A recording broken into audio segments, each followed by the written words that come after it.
What is going on, YouTube and weight loss warriors? It's your boy C-Dub, and I'm back with another video. And today I got an interesting topic because the New York Times, that's right, the New York Times wrote an article about intermittent fasting. What did they have to say? Well, I'm going to tell you right after this.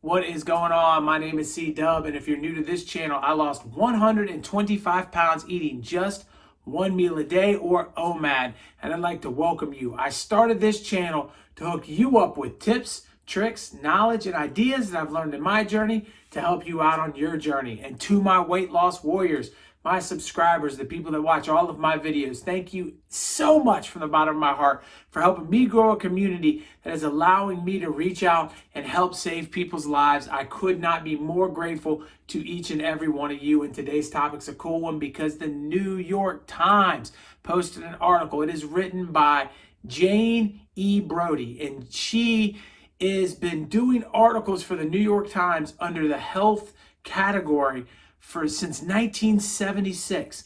You got that right. Over 40 years, longer than I have been alive. 40-something, 44 years. She's been writing health articles and researching health. She's written over a dozen books in the health industry about nutrition and everything else under the sun. And so that is an impressive resume that she has. And she talked about intermittent fasting. And it's really the first time this mainstream, magazine has written a column. So I'm going to have it linked below because it said some interesting stuff. And what I liked about it was she really took a non-biased point of view, and she kind of took into consideration a lot of different things.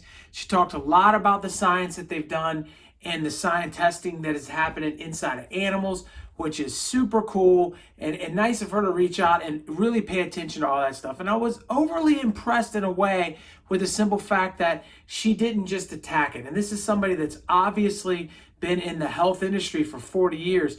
And to be able to look at something that she even admits in the article she was totally against when it first came to out and started being a little bit more mainstream, and she's come around now and had a lot of other interesting things to say. But one of the most interesting parts, and the one part of this that I wanted to highlight that jumped out at me because I totally agree with the situation, was she said, hey, listen, it really comes down to this.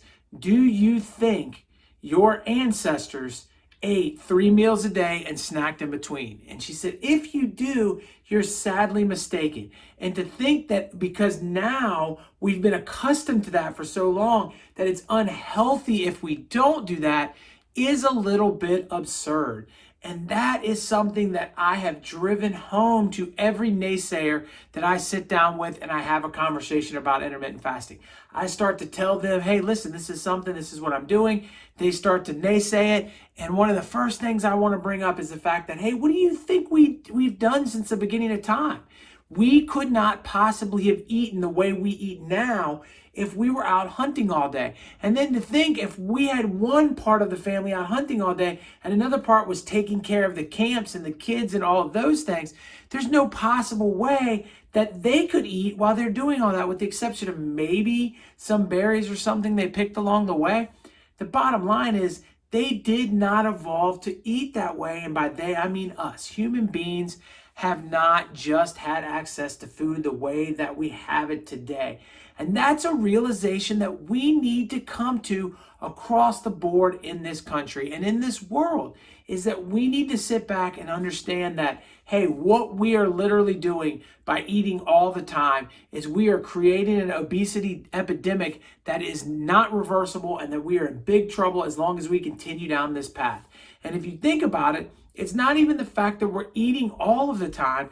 It's the fact that we're eating all of the time and we're eating man-made, man-created food that we also aren't evolved to eat. And so therefore, we put ourselves in this giant problem, this Gordian knot, if you will, that we can't solve. And that is the issue. So what do? We take a break from eating and our health gets better. And I firmly believe that. What I really liked at the end of the article was she said just simply, is fasting healthy and should you do it? And the answer was yes. And she said it's not for everybody, and I clearly agree with her. And she said that if it's something that you enjoy and it's something that's helping you lose weight, do it. Now, she also said that the main reason why it works is because you're reducing the calories. And I know that some of you reading that are going to get angry at her and want to leave her a message below. And I encourage you to understand that that is the way a lot of people are going to think.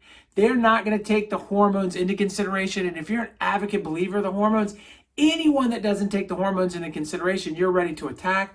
Just back up off of that and understand that a lot of these people have to come around slowly. And before we can address hormones with them, we have to address the fact that this actually works and that this actually is something, regardless of why you think it works, this is something that is working. And it's working not just for me, but it's working with people all across the board. And I think that that is something that is huge. So ultimately, the New York Times writing this article is yet another step in the right direction. You add that with things like Dr. Oz coming on and starting to be more positive, no matter what your feelings are about him and some of the things he sold, the fact that he's starting to back it up is starting to give it even more credibility.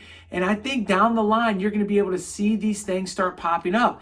This article was written February 17th, 2020. I mean, it just happened. And you're going to start to see more and more and more of this as we move forward into the 2020 decade. And I am excited about it because that means that we can start to change the culture a little bit. If we can shift it a little bit, maybe we can look at the 20s as the beginning of something that changed our health and fitness across the board. And I think that would be huge. Much like we look at the 70s and we start to see the health go the other direction into the 80s, 90s, and it's just gotten worse. This is the perfect time for us to start that little wheel turning and head it in the right direction. So if you have never tried intermittent fasting, I think you should get going. I got a full guide to intermittent fasting right here. Watch it if you haven't checked it out, and my face is going to pop up right there. Click on it and subscribe. It's going to help you learn a lot of information for free. And all I'm asking is for you to click on that button, man. I appreciate each and every one of you. Thank you so much. I will catch you on my next video. Peace.